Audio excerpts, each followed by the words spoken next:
And thank you for tuning in to Raising Global Leaders. Today, I have with us the amazing Pam Farrel. She is a mom of three, an amazing wife, and a best-selling author, along with her husband, Bill Farrell. Thank you for joining us, Pam.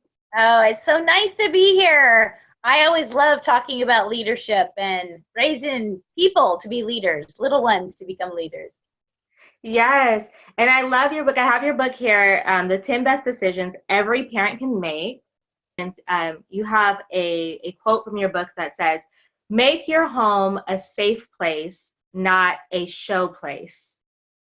And we are in a society where we want everything to be filtered and perfect. And how is making your home a safe place versus a show place? How does that help with rearing children and encouraging them to be self-confident? Right. There's this nice balance between organized and efficient, which you do want, so you can find that baseball glove, so you can, find that homework paper, and the whole show place, where everything has to be perfect all the time. And I wanted our home to be organized and efficient, but safe and comfortable. And one of the reasons why is not just because I wanted my kids to feel comfortable in their own home, which I think is very important, that they always have a safe place to come home to, a place they know that they're loved, they're valued, that there are rules and traditions that are stable and secure and always reliable, so that there's dependability in the home. So there's that side of it. But I also wanted their friends to be comfortable coming to our home and feeling like our home is their home. We were in youth ministry before we had children. And so I saw the successful parents were the parents who had homes that teens wanted to flock to. And their kids made better decisions because they had a strong peer support that were all making good decisions together. And so that's one of the reasons where I wanted to, my home does not need to be in house beautiful. I just want it to feel beautiful in the hearts of those that come in the door. Oh, that's incredible. Well, talking about having people coming over, one of the decisions that you encourage parents to make is decide to build a network for your children. And you said that when they have that peer support, they make better decisions. Can you talk a little bit about the importance of building a network for your children and for the family as a whole? Right. So I wanted our kids, especially when they became tweens and teens and college students, to be surrounded by a network of people that were all telling them the same positive messaging, and the same value system that we would say to them, because teens need to find themselves. So oftentimes they'll go to talk to the person that is older, that sees them as an adult, that will treat them as an adult. And so my husband was a pastor, and we had several families in our church that we it takes a village, So we all had the same kind of core values. We spent time doing the same kind of things. I felt comfortable with my kids asking the mom or dad of any of those families any question they might ask me. And then in addition to that, we not only had our youth ministry, but we told our kids, hey, go to different youth ministries, and we want you in 5 or 6 different groups. They were in Fellowship of Christian Athletes. They were leaders in Fellowship of Christian Athletes.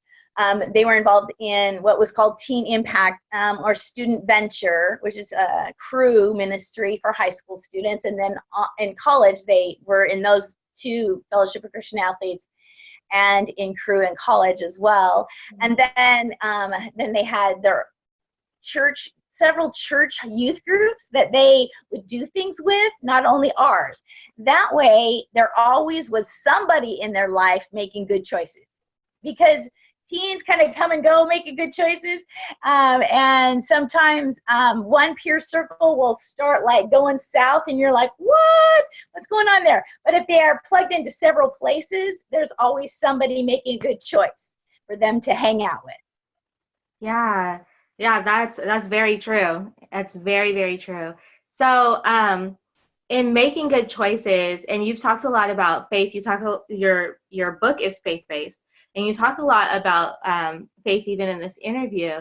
It definitely seems like it's an anchor in your life. Can you talk about how your faith has affected your parenting and how it's helped raise your children to live out the characteristics that you intentionally have built in them? Definitely. Faith was a turning point for both my husband and myself. I grew up in a home that was filled with domestic violence. My dad was an alcoholic and he had severe rage issues. And so dialing 911, we wish it existed back then, but that was a common thing to have to be intervened in because our family was in chaos. And even as a little girl, I wanted something different. And my mom's best friend, she saw the chaos that we were living in when I was about 7 years old, and she invited us to come to a church that she was a secretary of, a little teeny tiny church, little teeny tiny town. And there I met wonderful people of faith, and I was just so drawn to them because they were positive, they were kind, they seemed to understand that there was a path forward that had hope in it. And so about 7, 8 years old, I decided that I wanted to know the God that they were talking about having in their heart. And so I made a personal decision for Christ at that point. And in that little prayer of that little girl's heart, it even went something like, God, when I grow up, I don't want to have a house that's full of chaos and craziness like this one. I want to have a house that's full of love and peace and joy and kindness, like my friend Kelly's house. It was her mom who invited us to church. And P.S. God, if you could work it out, I'd like to marry a pastor one day. Yeah, seriously, God answered all those prayers of that little girl's heart.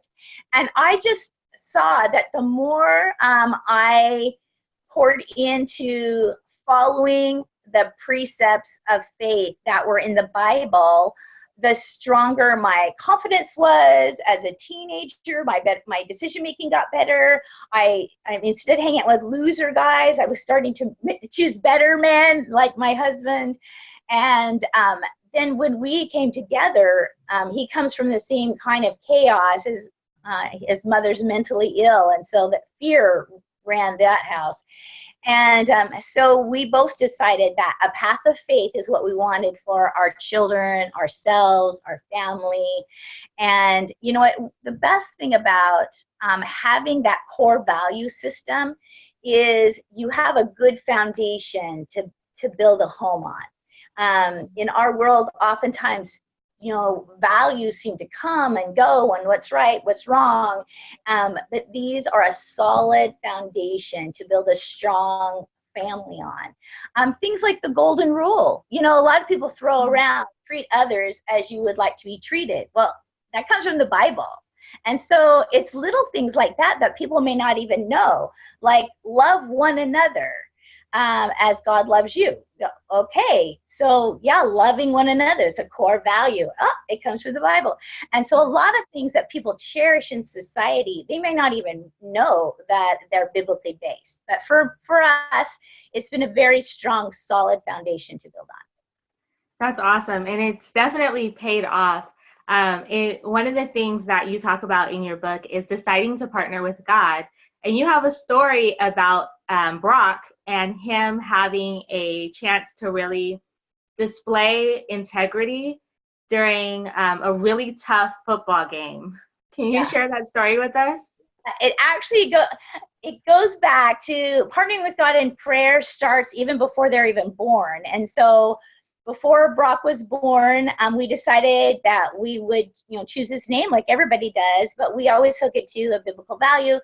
Brock means badger or courageous, and his verse is be strong and courageous. Don't look to the left or to the right. So his whole goal in life, according to his name, would be a little bit more courageous, which is interesting because one of the first prayers I prayed for him as a toddler is, God, please help this boy. He's so whiny. He's such a whiny baby. He's such a whiny toddler. He cries over everything. Make him tougher. Let him be brave. And so those prayers of courage and bravery were early in his life. And so fast forward, he leaves a private Christian school of a graduating class of like 6, and he goes to a public high school of more than 3,000. And so he says, what is my strength? What is that passion, that calling? And what we saw in youth ministry is if a teenager had a solid something that they felt good about, that they were excellent at, that was like a platform that they could live out and shine out, they made better choices. You know, what is the strength of their life? And so for Brock, it was athletics. And so we had this prayer in his life that he would be that courageous young man. So he goes from a private Christian school to public school, and he says, okay, what's my strength? It's football, it's basketball, it's baseball, it's sports. And so he went out for that. He was named the captain of the freshman football team, the captain of the JV volleyball team, and the captain of the JV basketball team. And he came to us and during football season, and he says, okay, my friends, they have like these drives and hopes and dreams, but I don't feel like they have the strength or the self-discipline to carry them out. I think that they need more of God. And so what if I started Fellowship of Christian Athletes on this campus and invited my friends to it? And so that was like the first courageous thing he did as a freshman. And then, and he had three parties inviting his team over, and where he shared faith stories and stories of videos of athletes of faith. And so his friends jumped in and made decisions to let God lead their life, and they all wanted to come to Fellowship of Christian Athletes. So 34, friends. I can't take, the van doesn't only hold 7. Brock's like, we need something on campus. And so that's why Fellowship of Christian Athletes happened on campus. And so he then was named varsity quarterback when he was 15 as a sophomore. Mm. And so he says to his teammates, okay, here's the deal. We're going to start this new thing. We're going to go to the 50-yard line after every game, and we're going to bow on one knee and thank God for the game and thank God for the other team. We're going to be good sports. And this was before Tim Tebow. I just want to make that clear. This is a new thing. And so this game came, the first game, he called his friends. He's like, okay, we're going to get there on the 50-yard line right after we win against Fallbrook. They're like, yeah, we're there for you, man. Well, the game came, and they lost like 58-0. I mean, it's the worst game of my son's high school career. 3 interceptions. It was just awful. But so the whole team was like discouraged, dismayed, depressed. They kind of wandered off the field, all except for Brock, who went to the 50-yard line and got down on one knee and began to pray and thank God for the game. And my husband's filming it, and you can hear me on the video camera say, Bill, Brock's all alone. Should I like run down there and pray with him? And my husband's so wise. He's like, yeah. That's what the quarterback wants, is mommy running on the field. I know. And so just then I'm praying he's all alone. I had a friendship circle. It's called Moms in Prayer. It's an international group that any mom can plug in any city. And so I was a part of this Moms in Prayer group, and all my Moms in Prayer friends were sitting around us. And so that we'll just pray. We'll just pray. And so he goes straight to the 50-yard line and gets down on one knee, and just then 3 opposing players from the other team came and knelt next to Brock. And I'm like, yay, peer provision. And so we walked down to Brock at the end, and his student venture leader, hey, high five. His FCA leader, way to go, Brock, fist bump. All of his coaches were like, well done, Brock. And then we head down the field, and I wrapped my arms around Brock, and I've said, with my 2 other sons sitting next to us, Brock, you and Dad, we've always raised you boys that no good thing does God withhold from those who walk uprightly. Somehow, some way, God's going to honor you for this day. Our family motto is those who honor God, God honors. So somehow God's going to honor you for this day. Yeah, that's incredible. I know that you were just beaming with pride that he was able to like not only keep his word to God, but he kept his word to his teammates, he kept his word to himself. And so he really was able to display that integrity that you guys instilled into him, really. So Yeah. one of the things that you talk about in your book is decide to trust. And I know that as our kids grow and develop, that's really challenging, especially because we want everything to be perfect all the time as parents. And so you have this chart in here that's really handy that talks about different developmental things and then the parent's role in that. Is it difficult, or was it difficult for you to decide that we're going to start stepping back and letting our teen boys make more decisions and trust that they're going to practice this integrity when we're not around? Right, right. You know, one of the things that from our youth ministry days that we made a commitment before we even had kids is when they became teens, we would begin to parent differently. You know, when they're younger, you know, we are their nurturer, and then they move on, and then we become like a trainer to them. You know, they try different things, whether it's gymnastics or piano lessons, or we just put them in different things so they have different experiences. And then there comes a time when you're more like a coach and you're running alongside of them rather than a yes or no. When they become like 11, 12 years old, this is when we started, and they come to us and they say, okay, can I go to the party? Can I go to the beach with my friends? Can I go to Disneyland? Can I go whatever? You know, our answer is not yes or no. It's tell me why I should say yes. And then make them be a lawyer for their own cause. And if it's not immoral, illegal, you know, we try to say yes as much as possible when they come back with good answers. And that's the key, is make them think through, because by the time our goal was that by the time they're 18, that we had rolled the ball into their court and they could manage their life successfully. And for sure by 21, that they would be completely, even financially, in charge of their own life. In college, that's your last line of leverage, is the, hey, I'm going to pull the plug on your car, I'm going to pull the plug on your phone, you know, I'm not going to pay your college bill, like I'm not going to fund your craziness by my hard work. So it is a process, but it begins when they're like 11 and 12 with you pushing the ball back and saying, tell me why I should say yes.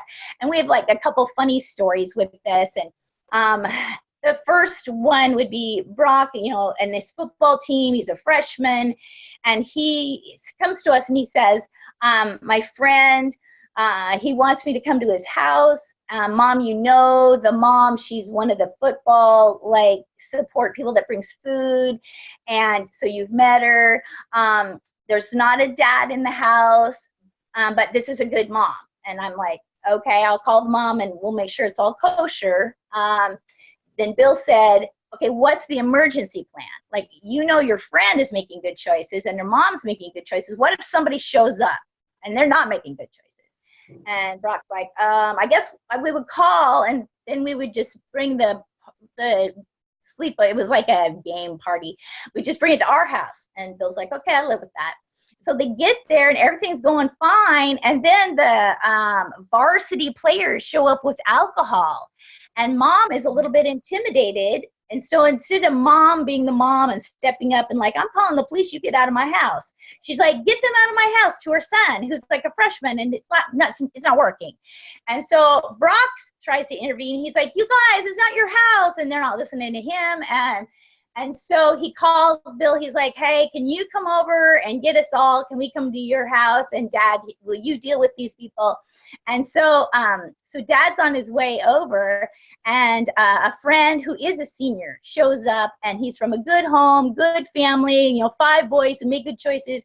And he's a varsity player. And he's like, you guys, it's not your house. I came over just to get you out of here. And so then he calls and he's like, hey, Mr. Farrell, I'm happy to bring everybody over to your house. Would you be okay with that? And so it was a really good first, okay, the emergency plan worked. So that built trust on both sides of the equation. Now, our middle son, he is what I call, he's ADD, ADHD, and he is like the life of the party. He's very social, and so peers mean a lot to him. So he's on a co-ed cheer team, and this story takes place when he's about the same age, 15. And so his friends are like, hey, after cheer practice, let's go to this movie tomorrow night. And he came home and he said to Bill, can I go to this movie? And it was like not another teen movie. It's like the worst kind of movie, like with horrible values. And when they say it, you want to just like throw up. It's like, what? But instead, Bill calmly said, well, tell me why I should say yes. And so Zach's like, well, you probably want to know what it's rated. Yep, that's a good place to start. So we've trained the boys, go online to Plugged In with Focus on the Family and some other family ministries that have like good reviews, and you can see what people say about a movie. So he comes back and he like knows it's not going to be a win. He's like, all right, here's the deal, Dad. Like, I don't think it's Farrell approved, so I'm going to tell my friends tomorrow, if you want to go to the movie, like, I think we should go to this other one that would be like a G-rated or PG-rated. But if you don't, I'm just going to stay home. And Bill said I could live with that. So the next day, Zach tries to talk his friends into going to a good movie, a kosher movie, family movie. And they're like, nah, we're going to go to this one. He's like, okay, well, I'm not going with you. And then he comes home, he makes everybody miserable. He's like, I'm such a loser, Friday night, where am I with my parents? What's that? I mean, he is just like moaning around the house. And the next day he went to practice, and his friends came up to him and they're like, Zach, that was the stupidest movie. We like laughed after like 15 minutes. We like wasted our money. We should have listened to you. And from that point on, Zach was the leader of his peer group because they saw that he was wiser than they were. So God was gracious, but it was a long, whiny Friday night that night. That's awesome. That's awesome. That gives me such hope as a parent of young kids that, hey, you know what? They're listening. It's getting in there. It doesn't always look like it, but it'll sink in. So that gives me hope. So what is one leadership quality, if you have to narrow it down to one, that you would say you were really intentional about giving your boys, and that you guys have really seen pay off as they're now your adult sons? Right. Definitely it goes back to the way that we raise them we have a family tradition. It's called the Learner and Leader Day. And that's the day that we negotiate privileges and responsibilities. And it's the learners and leaders who love God. That's like our family. Those are the three things on our family crest. Branding. Today would be called branding. Our family brand is those who honor God, God honors, and we're raising them to be learners and leaders who love God. And we want them to be learners so they can learn anything, because the world is changing so fast. And then we want them to be leaders rather than followers. And more than anything, we want them to love God for themselves. They have their own inner compass. And so we would train the boys, even from when they're really little. You have an inner GPS. And before you say or do anything, check in with that inner GPS and simply ask, does this show respect for G, God, P, people, S, self? And if it shows respect for God, people, and self, it's like a green light. Good decision, go forward. And so that is like at the core. If I had to say, if there's one thing that we did right and well that the boys are now repeating with their families, it's that learners and leaders who love God, those who honor God, God honors. Check in with that inner GPS. And so that leads to the core value. So on that day, once a year right before school starts, we have a learner leader day, and that's the day we negotiate privileges and responsibilities. We connect it to a fun activity, the beach, the lake, an amusement park, and over lunch we do it. We call it Forced Feral Family Fun. And so somewhere during the fun day, we will have this learner leader day. And come meet my granddaughter really quick, honey. Say hi. And then you have to run down and see Papa. Say hi. There you go. What? She's a future leader, aren't you? Future leader? Wait, yeah. I'm a dancer. Oh, wait, I'm a dancer, she said. It's a good thing to stand on, yeah. You come down to my dance video party. In just 1 minute. Okay, run see Papa and I'll come right down. Thank you. Thank you. All right. So cute. Dance party at the Farrel house soon. There we go. But she's a strong leader. She's a great example of they're already doing the learner and leader thing with her. And so she has a strong sense of who she is. And so that's how we raise our kids. And so integrity is the first trait we start with. Because if I can trust you, then I can give you all kinds of privileges. And since we're negotiating privileges and responsibilities every year, then if I can trust them, there's a whole lot of wonderfulness that our family can pour into them. But if they are not trustworthy, if they lie, if they're misleading, if they're not honest, we go back and we start there again. Yeah, that's really good. That's really good. Okay, so I know where to find you, but can you share with us, where can we find you? Is there anything that you're working on right now? How can we stay in touch with all of this awesomeness and your amazing books? Well, one of the things I want to say is, hey, there's hope, there's a payoff. So those kids that I'm talking about, Brock and Zach and Caleb, they're now all adults. My youngest is an engineer, and he married a doctor, and so that's my retirement plan. That's how I tease them. And then the second one, the dad of the little girl that just came in, he is a coach at a top 10 school, and he just won Gatorade Coach of the Year. So he's a very strong leader, and oftentimes he's a speaker for Fellowship of Christian Athletes. And then my oldest son, he was Arizona High School Football Coach of the Year this last year. And oftentimes he's a speaker, and he does a lot of missions, community work. And one of the reasons he was named Coach of the Year is his coaching style is one where he meets the family in their home of every player on his team.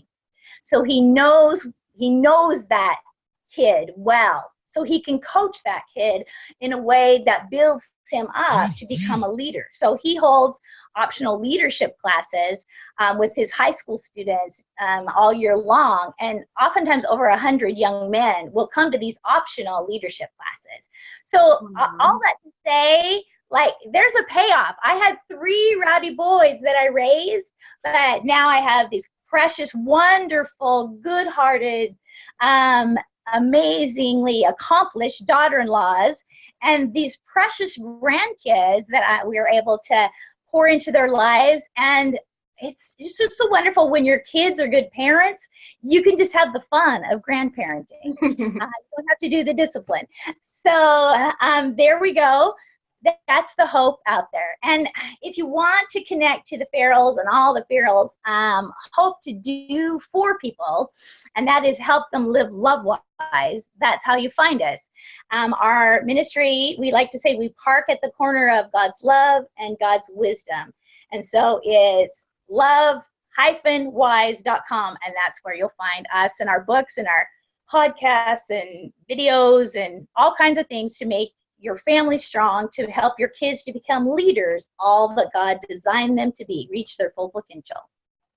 Awesome. Thank you so much, Pam. You're so awesome. I'm so glad that we were able to connect and really just give this valuable information from a godly perspective. So I appreciate you coming on and allowing me to interview you. Oh, I loved it. I love meeting like-minded women. Both of us are women who, when people ask us, what do? We say, hey, raising the next generation of leaders, right? Right. Awesome. Thanks, Pam. God bless you. You too.